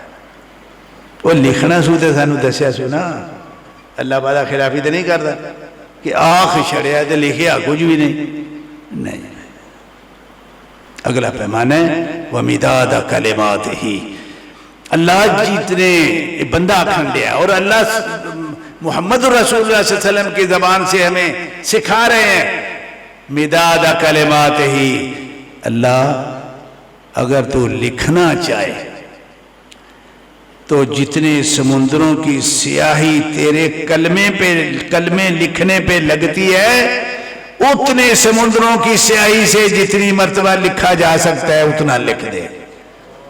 اللہ اکبر. تو سارے ملتان والے ایتھے کسے پانی والے کھالے تھے جا کے بہ جو نا، کھالا نہر دی نہیں میں گل پہ کردا، تے کلمہ شلمہ بنا لو، سارے درخت وڈ پٹ کے تسی کھالے دا پانی نہیں مکا سکتے. تے سمندر تو اللہ کے کلمات لکھنے پہ کتنے سمندروں کی سیاہی جو ہے وہ لگتی ہے؟ 8 سمندروں کا قرآن میں ذکر ہے. وَلَوْ أَنَّمَا فِي الْأَرْضِ مِنْ شَجَرَةٍ أَكْلَامٌ وَالْبَحْرُ يَمُدُّهُ مِنْ بَعْدِهِ 7 أَبْحُرٍ مَا نَفِدَتْ كَلِمَاتُ اللَّهِ. ساری زمین کے درختوں کی کلمے بن جائیں، لوگ لکھنے بیٹھ جائیں، ایک سمندر ختم ہو گیا، 7 سمندر اور دے دیے جائیں، وہ بھی سیاہی ختم ہو جائے، لکھتے لکھتے لکھتے، لیکن اللہ کے کلمے پھر بھی ختم نہیں ہوتے. آئے آئے آئے یار پیار تھا کوئی، جو اللہ نے جو پیمانہ یہاں لگایا ہے، جو ضرب کھرب لگائی ہے، کوئی سمجھ آ رہی ہے بھائیو؟ یہ اللہ کی طرف سے آفر ہے ہم لوگوں کو، اور ہم پڑھتے ہی نہیں. جو پڑھتا ہے اس کو پتہ ہی نہیں ہے. بھائی جب آپ پڑھیں گے، سمجھ کے پڑھیں گے، تو بڑی ذمہ داری سے پڑھیں گے، بڑے مزے سے پڑھیں گے، آپ کو دل میں ایک روحانی مٹھاس محسوس ہوگی کہ جو بذات خود بڑی قیمتی بات ہے. ابن القیم رحمت اللہ علیہ، دیکھو یہ اللہ والے جو لوگ ہوتے ہیں نا، وہ سمجھ کے جب پڑھتے ہیں تو ان کی دل پہ جو دنیا میں لذتیں آتی ہیں نا، وہ ان کی دنیا ہی اور ہو جاتی. وہ بیان کرتے ہیں، ایک بزرگ تھے ہمارے، وہ کہا کرتے تھے، سنو کہنے والے کیا کہتے ہیں. وہ کہا کرتے تھے کہ یار بعد دفعہ اللہ نو یاد کری دے، اینا سواد آؤندا ہے، اینا سواد آؤندا ہے کہ سوچی دے کہ اگر یہ لذت اور مزہ جنت میں ہوا تو جنت وارج ہے، نہیں تے نہیں تے جنت بھی وارج ہے کوئی نہیں. اللہ اکبر. پڑھو، لیکن یہ لذت اس کو آئے گی جس کو پتا ہوگا کہ میں کہہ کیا رہا ہوں، نہیں تو بات تو وہی ہے. اب عربی میں جو ہے نا، وہ کسی پاکستانی کو گالیاں نکالتے رہو، انہوں کچھ بھی نہیں ہوتا، وہی تعریف کرتے رہو، انہوں کچھ بھی نہیں ہوتا. تو جو دی زبان ہے جو جڑی وہ سمجھ جائے تو پھر ویکھو کی بن رہا ہے. تو یہ نا جی ہم لوگوں میں یہ اصلاح کیوں نہیں آتی، ہم تربیت میں آگے کیوں نہیں بڑھتے ہیں؟ ہمیں پتہ ہی نہیں ہے کہ ہم یہ کیا کہتے ہیں. سورہ فاتحہ پہ بحثیں ہوتی ہیں، مناظرے ہوتے ہیں، پڑھنی چاہیے کہ نہیں پڑھنی چاہیے. اور میاں کبھی تو نے سورہ فاتحہ سے پوچھا کہ میں تجھے پڑھوں کہ نہ پڑھوں؟ جا ترجمے کے ذریعے سورہ فاتحہ سے پوچھ، وہ تجھے خود بتا دے گی کہ پڑھنی چاہیے. یہ روڑے کا دن ہے، روڑے چلو اگلا جو پیمانہ جو لگایا بھائی، وہ تو کیا ہی بات ہے. اللہ اکبر.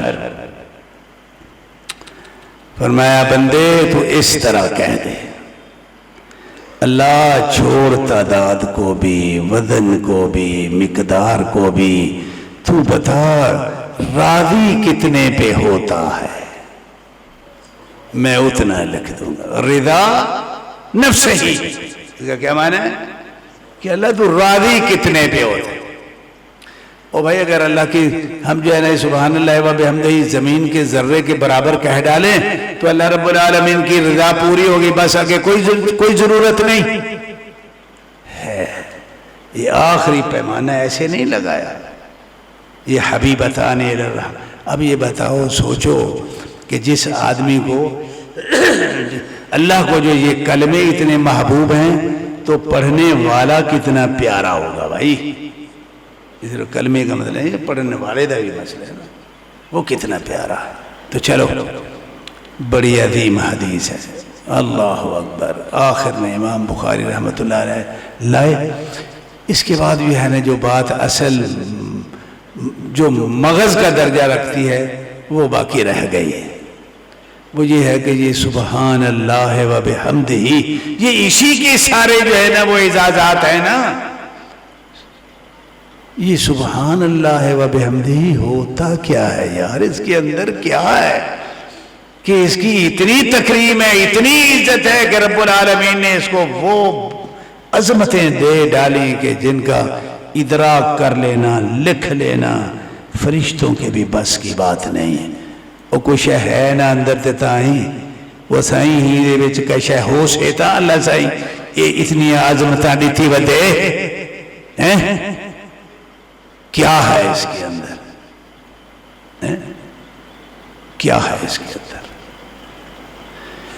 وہ سنو، میں مختصر سنا دیتا ہوں۔ اللہ رب العالمین نے جو سبحان اللہ کا لفظ ہے، اس کو قرآن پاک میں بھی اور محمد الرسول اللہ صلی اللہ علیہ وسلم نے حدیث مبارکہ میں اس کو بہت معانی کے لیے استعمال کی، بڑے معانی ہیں اس کے۔ ہمیں تو ایک ہی معنی کا پتہ ہے، وہ کیا؟ یا اللہ تو پاک ہے۔ کس چیز سے پاک ہے؟ آگے پھر جو آپ کو کئیوں کو یہ بھی نہیں پتا کہ یا اللہ تو پاک ہے کہنا ہے۔ اللہ کی اس میں برات ہے، اس میں پاکیزگی ہے، تنزیہ کا یہ لفظ ہے جس کو پاکیزگی کا ترجمہ جو ہے وہ کیا جاتا ہے۔ تو کن چیزوں سے پاک ہے بھائی؟ بڑی بڑی چند جو مجھے یعنی جس کو میں سمیٹ سکا ہوں وہ میں آپ کو سنا دیتا ہوں۔ سب سے پہلے اللہ تعالیٰ کی پاکیزگی یہ ہے کہ مومن بندہ جب سبحان اللہ کہتا ہے تو وہ یہ کہہ رہا ہوتا ہے کہ یا اللہ میرا یہ ایمان ہے، یقین ہے، اللہ تو گواہ بن جا، تو سن لے کہ میرا یہ عقیدہ ہے کہ تو ذاتی طور پہ ہر عیب، نقص، کمزوری سے پاک ہے۔ کس چیز سے پاک ہے؟ ہر عیب، نقص اور کمزوری سے پاک ہے۔ اور ہر شک، اس معنی کی ہر شک کا مومن کے عقیدے پہ اور ایمان پہ ایک مخصوص اثر مرتب ہوتا ہے۔ مجھے یہ بتاؤ کہ جس آدمی کا یہ عقیدہ ہو کہ جی میرا اللہ ہر عیب، نقص، کمزوری سے پاک ہے، وہ یہ ولیوں کے ذریعے جو ہے وہ اللہ کی خود مختاری چھیننے کی کوشش کرے گا؟ نہیں کرے۔ وہ کہے گا کہ وہ دھوبی کی جو ہے نا وہ کیا تھا، کوئی وہ بچہ فوت ہو گیا تو غوث پاک کو کہا اس مائی نے، تو انہوں نے کہا چل ٹھیک ہے میں تینوں ہنے چھڑا دینا۔ وہ گیا پیچھے، اس نے جا کے جو ہے نا وہ چھڑا کے لے آیا۔ نعوذ باللہ من ذالک۔ اور آگے کچھ کفریہ باتیں ایسی ہیں کہ مومن کی غیرت گوارہ نہیں کرتی اس کا ذکر کرنے میں۔ یہ کیوں ہوا؟ ان اللہ مارا ہے، ڈڈ ہے کہ غوث پاک ڈڈ ہے؟ یہ نوبت کیوں آتی ہے؟ اگر یہ سبحان اللہ کے معنی آتے ہوں تو یہ نوبت آئے گی؟ اتنے بھاری کفر و شرک۔ یہ میں نے آگے آیات میں نے لکھی ہوئی ہیں، وہ آیت کی تفصیل بیان کروں گا تو ہمارا ٹائم ہو جائے گا۔ پہلے ہی میرا خیال ہے تسی تنگ بیٹھے ہو گے، یہ اور خطبہ ہیں انہوں نے ان کے شوق میں آپ آئے ہوئے ہیں، تو چلو میں مختصر کرتا ہوں۔ ایک معنی یہ ہے۔ دوسرا معنی سبحان اللہ کا یہ ہے کہ اے اللہ رب العالمین میرا یہ عقیدہ ہے کہ تو یہ اتنی بڑا نظام کائنات بنانے میں بھی اور چلانے میں بھی ہر شریک کی شراکت سے پاک ہے۔ تو اللہ اور سبحان اللہ کا معنی سمجھنے کے بعد مجھے بتاؤ اگر آپ شرک کریں گے تو کیسے کریں گے آپ؟ اور سبحان اللہ کے اندر جو یہ شہادتیں ہیں، یہ شہادتوں کو بھی سمجھ لو کہ اللہ نے جو اتنا اعزاز دیا ہے وہ کیوں دیا ہے۔ اللہ اکبر۔ اس پہ کافی ساری قرآنی آیات موجود ہیں۔ فرمایا لو کان فیہما آلہۃ الا اللہ، اگر اللہ کے علاوہ بھی کوئی الہ ہوتے اور بھی کئی اللہ جو ہے وہ ہوتے کائنات میں تو پھر کیا ہوتا؟ لفسدتا، نہ زمین رہتی نہ آسمان رہتا۔ سبحان اللہ، یہ چیزیں بیان کر کے آگے سبحان اللہ کا ذکر کیا ہے اللہ رب العالمین نے۔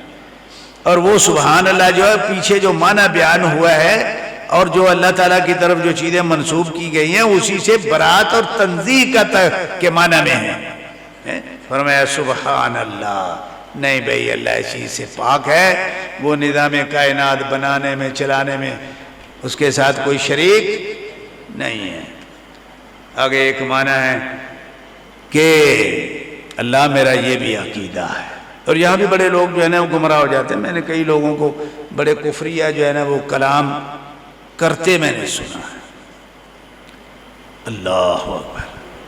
اللہ تعالیٰ نے اپنے اللہ والوں کی ایک نشانی یہ بتائی ہے، الذین یذکرون اللہ قیاما وقعودا، اللہ کو یاد کرتے ہیں بیٹھے ہوئے، کھڑے ہوئے، لیٹے ہوئے.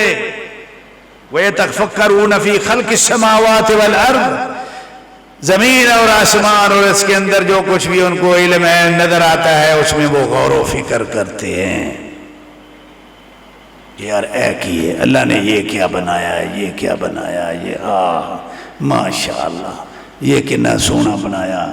اور بہت ساری چیزیں ہیں کہ جن کے اندر سون وون کوئی نہیں. کتا کی ڈاک سونا ہے بھائی، خنزیر، سپ، یہی وہ جگہ ہیں جہاں پہ جا کے کسی مومن کی ایمان کی جو ہے نا وہ ابتلا ہوتی ہے. میں نے اپنے کانوں سے سنا، میں ایک دکان پہ بیٹھا ہوا تھا، ہمارے ایک عزیز ہی تھے قریبی، وہ اس طرح کی باتیں بہت کرتے تھے. وہاں بیٹھے ہوئے سامنے سے کتا گزر کہتے اللہ انہیں نے پوچھنا والا کوئی نہیں ہے کہ تو کی بناتا. اللہ بڑی دنیا ہے اس طرح کی بے وقوف کہ جو اللہ رب العالمین کی تخلیق میں کیا کرتی ہے، غلطیاں نکالتی ہے. اور اللہ والے الذین یذکرون، اللہ والے کیا کرتے ہیں، وہ سارے غور فکر کر کے جو ان کو چیز ایسی سمجھ آتی ہے نا کہ یہ یار کوئی فائدہ نہیں جاپتا. اب خنزیر کا کیا فائدہ ہے بھائی، وہ ساری سمجھ آوے نہ آوے، لیکن ہم نے کہنا کیا ہے. مومن کیا کہتا ہے، وہ کہتا ہے ربنا ما خلقت ھذا باطلا، اللہ مینوں سمجھ نہیں آئی کہ تو انہوں پیدا کرن دی حکمت کی ہے، لیکن تو میرا رب ایسا اللہ جڑا حکیم اللہ ہے، میں ایہو ہی آکھنا ہے کہ اللہ تو انہوں بے مقصد پیدا نہیں کیتا. اگے کی سبحانکا، اللہ تو اس عیب تو پاک ہے کہ کوئی چیز پیدا کریں تو فضول اور عبث ہوئے. اللہ سبحان اللہ یہ معنی سمجھ میں آگیا. چلیے اگلا معنی ایک کہ اے اللہ میرا یہ بھی عقیدہ ہے تو اپنی مخلوق کے حق میں کوئی بھی کڑوے سے کڑوا فیصلہ کر ڈالے. کڑوے سے وہ فیصلے کرتا ہے یا نہیں کرتا؟ ابھی تو ایک چند ماہ پہلے فیصلہ ہوا، اس کی کڑواہٹ ہی جو ہے وہ ہمارے ملک سے نہیں جا رہی، بیچارے سیلاب زدگان جو ہے نا بھی پریشان ہے نا. اس میں کیا کہنا ہے؟ اس میں یہ کہنا ہے کہ اللہ تو اپنی مخلوق کے حق میں تیری تقدیر کا ہر فیصلہ ظلم اور زیادتی سے پاک ہے. سبحان اللہ کہہ کے یہ مان، یہ ساری شکیں وہ ہیں کہ جب کسی مومن کے ایمان کا یہ حصہ بن جاتی ہیں تو وہ ایسا مومن بنتا ہے، اتنا کھرا بنتا ہے. اللہ اکبر کہ جتنا کھرا اللہ کو چاہیے، جتنا کھرا اللہ کو چاہیے. اللہ تو کوئی بھی فیصلہ کر دے، ہمارے حق میں کتنا تکلیف دہ ہے، کڑوا ہے، ہم یہ نہیں کہہ سکتے کہ تو نے یہ کیا کیا ہے، ظلم کیا اور زیادتی کی. اگلا ایک مسئلہ ہے وہ یہ ہے انما یؤمن بآیاتنا الذین اذا ذکروا بها خروا سجدا وسبحوا بحمد ربهم وهم لا يستكبرون. سبحوا بحمد ربهم وهم لا يستكبرون. یار کدی قرآن نو غور نہ پڑھیا کرو یار، تدبر نہ پڑھیا کرو. اللہ دے ولیو مولانا حضرات اسی پڑھاں گے صحیح دے انہاں نوں ہی سمجھاواں گے نا، تے جے اسی نہیں غور کرنا ہے نا آیت آیت لفظ تے انہاں بیچارے نوں کی اسی سناواں گے یار. یہ ہماری ذمہ داری ہے، نہیں کریں گے تو ہم مجرم ہیں، پوچھا جائے گا. اتنے سال جو ہے نا وہ پڑھتے رہے پڑھاتے رہے لیکن تدبر سے نہیں پڑھا، سمجھ کے نہیں پڑھا، آگے صحیح سمجھ والی سمجھ سنائی نہیں ہے تو پھر کی کریں، بڑا مسئلہ بن جائے گا میاں جی. تو اللہ تعالیٰ کیا فرمائے؟ اللہ تعالیٰ یہ فرما رہے ہیں انما یؤمنو بآیاتنا، ہمارے آیات اور احکامات پہ جو ایمان صحیح سچا کھرا رکھنے والے لوگ ہیں ان کی علامت کیا ہے؟ اللہ کھرے اور کھوٹے ایمان کی یہاں پہ شناخت ہوتی ہے۔ اللہ اکبر، ترازو ہے رب کائنات نے قائم کر دیا ہے، اپنے ایمان کو وہاں پہ ترازو پہ جو ہے وہ تولو، میٹر دے دیا ہے، چیک کرو اپنے ایمان کو کیا میٹر ہے، کیا میدان ہے۔ اذا ذکروا بہا، جب ان کو یہ احکامات آیات سنائی جاتی ہیں تو وہ کیا کرتے ہیں؟ وہ کیا کرتے ہیں؟ کیا وہ وہاں منطق لے کے بیٹھ جاتے ہیں؟ وہ جی اللہ کو جو ہے نا وہ سنتا، کیسے سنتا ہے؟ اس کے لیے تو کان چاہیے، دیکھنے کے لیے آنکھیں چاہیے، وہ محبت نہیں کرتا، جو محبت جو ہے کمزوری کا نام ہے، اللہ اسے پاس، وہ یہ کرتے ہیں۔ صحابہ نے ایسے کیا تھا۔ ایک مثال آپ صحابہ کی تاریخ سے ایک صحابی سے دے دیں کہ اس نے آیات سنی ہو تو سن کے سمینا و اطانا نہ کہا ہو اس نے، یا یہ بحث کی ہو کہ یا رسول اللہ ایک گل سمجھ نہیں آئی، میں رات دا سوچنا وا پیا ہے، سوچیں دا بداں کہ وہ اللہ صحیح والا کمیں سننا ہو سے یہ کنے نال سنے دے دے والا اللہ کو کان ضرورت ہندے والا کان یہ تو والا محتاجی تھی پوچھے۔ اللہ تعالیٰ نے ایسے فرمایا، صحابہ نے ایسے کیا؟ کچھ نہیں کیا۔ آئے اللہ رب العالمین نے ان کی صفت کیا بیان کی، انہیں فرمایا خروا سجدن، وہ سر جھکا دیتے، سجدہ کر دیتے، سر جھکا لیتے، سمینا واتانا۔ وَسَبَّحُوا بِحَمْدِ رَبِّهِمْ، آگے یہ سبحوا کا معنی سمجھو، وَسَبَّحُوا بِحَمْدِ رَبِّهِمْ، اور کہتے ہیں کہ اللہ تو اس عیب سے پاک ہے کہ تیری شریعت کا کوئی حکم غلطی اور سہو پہ مشتمل ہو، تیرے حکم نہ غلط ہو سکتے ہیں نہ سہو ہو سکتا ہے۔ اور اللہ میں اس بات کا عقیدہ بیان کر رہا ہوں، میرا عقیدہ ہے، لکھ لے، فرشتوں کو گواہ بنا لے کہ تیری شریعت کا کوئی حکم، ہر حکم غلطی اور سہو سے پاک ہے۔ او بھائی اہل حدیثوں کا فقہی منہج جو ہے وہ اس سبحان اللہ کے اس معنی پہ ہے۔ پوری تاریخ پڑھو آپ مذاہب کی، ہر جماعت میں آپ کو جو ہے نا وہ نظر آئے گا کہ وہ اللہ کی غلطیاں نکال رہے ہیں۔ وہ یار اللہ کی غلطی نہیں کری، اللہ تعالیٰ نے فرمایا کہ وَنَذَا الْمَوَادِينَ الْقِسْطَ، جی کیوں ہو سکتا ہے؟ اللہ، وہ اللہ پیار محبت کرتا ہے، وہ جی وہ کمزوری ہے۔ سارے اسماء و صفات کا جو انکار ہے وہ اسی جکڑن میں جکڑا ہوا ہے۔ لیکن واحد اہل حدیث ہیں، جب وہ اللہ کی کلام آ جائے، محمد الرسول اللہ صلی اللہ علیہ وسلم کی حدیث آ جائے، اپنے اختیار کردہ رائے عقیدے کے خلاف آ جائے، غلطی لگ گئی، وہاں کیا کرتے ہیں؟ انہیں حدیثوں کی تعویل کرتے ہیں، اس کو ضعیف کرنے کی کوشش کرتے ہیں، اس کو کوئی قاعدہ بنا کے جو ہے نا اس کو ٹھکانے لگانے کی کوشش کرتے ہیں۔ یہ سارے کاروبار جو ہے فقہی اور اصولی کتابوں میں ہوتے ہیں۔ میری زندگی گزر گئی ہے پڑھتے ہوئے یہ تب، مجھے پتا ٹائم ختم ہو گیا یار۔ اچھا میں بات ختم کر رہا ہوں، لیکن اہل حدیث کا جو اجتہادی بنا جائے وہ کس بات پہ قائم ہے؟ وہ سبحان اللہ کے اس معنی پہ قائم ہے کہ اللہ اپنی عقل کو غلط کہہ لینا ہے، اللہ کے حکم کی غلطی نہیں نکالنا۔ چلو یہ سبحان اللہ دے معنی انہیں یاد کر لو، ورکے میں چھڑ دیں گا، باقی تسی پڑھ دے رہو، فوٹو کر لو۔ آگے الحمدللہ کا مسئلہ ہے، بھئی الحمدللہ کا معنی بھی مکمل سن لو یار۔ ہم کیا کرتے ہیں؟ تمام تعریفیں کس کے لیے؟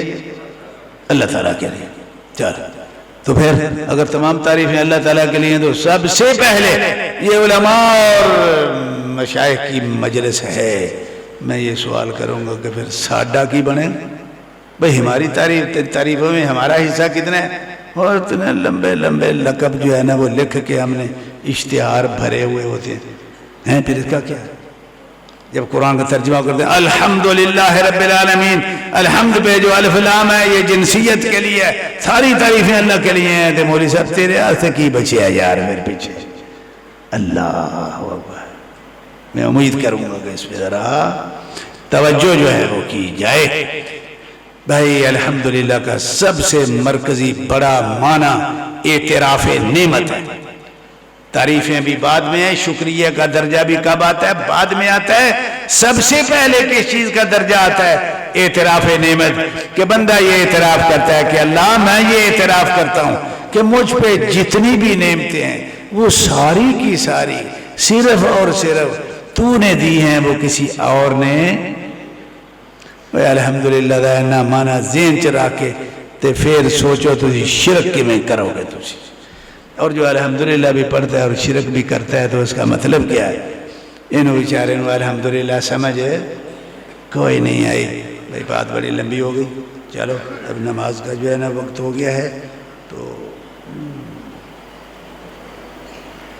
اللہ تعالیٰ سے دعا کرتا ہوں اللہ رب العالمین جتنے بھی اللہ کی زمین پہ کتاب و سنت اور اصح الکتب بعد کتاب اللہ ان کتابوں کو پڑھانے والے مدرسے ہیں، ان میں پڑھانے والے طالب علم ہیں، استاد ہیں، پڑھنے والے طالب علم ہیں، ان مدارس کی مالی اور ہر طرح پہ اخلاقی مدد کرنے والے لوگ ہیں. اللہ تعالیٰ ان سب کو اس عمل کی وجہ سے بغیر حساب کے جنت کا حقدار بنا دے. یہ میری جو ہے نا وہ دعا ہے. اور بالخصوص جن والدین کے بچے، جس ماں کے بیٹے، جس باپ کے بیٹے صحیح بخاری پڑھ کے فارغ ہو رہے ہیں، یہ یقین کر لو اے بھائی آپ کے محلے میں اس ماں اور باپ سے پڑھ کے معزز اللہ کے ہاں اور عظیم بندہ کوئی نہیں ہو سکتا. یہ سارے کے سارے کوشش کرو کہ اپنے اپنے محلے میں جو ہے نا وہ باوقار بننے کی کوشش کرو. وہ مائیں بڑی عظیم مائیں ہیں. یقین کرو جو بچوں کو اس کام کے لیے وقف کر دیتی ہیں ابتغاء لوجہ اللہ، میں قسم اٹھا سکتا ہوں کہ یہ مائیں جب جھولی اٹھاتی ہیں تو اللہ خالی نہیں موڑتا. ان ماؤں سے میری یہ بھی التجا ہے کہ یہ جھولی اٹھا کے کچھ مانگنے کی بھی عادت ڈالیں، یہ بھی سیکھیں. ہمیں یہ بھی طریقہ نہیں ہے کہ ہم مانگیں کیسے اور کیا مانگیں، اس میں بھی ہم بڑے کمزور ہیں. تو بس اسی پہ اکتفا کرتا ہوں. وآخر دعوانا الحمدللہ رب العالمین.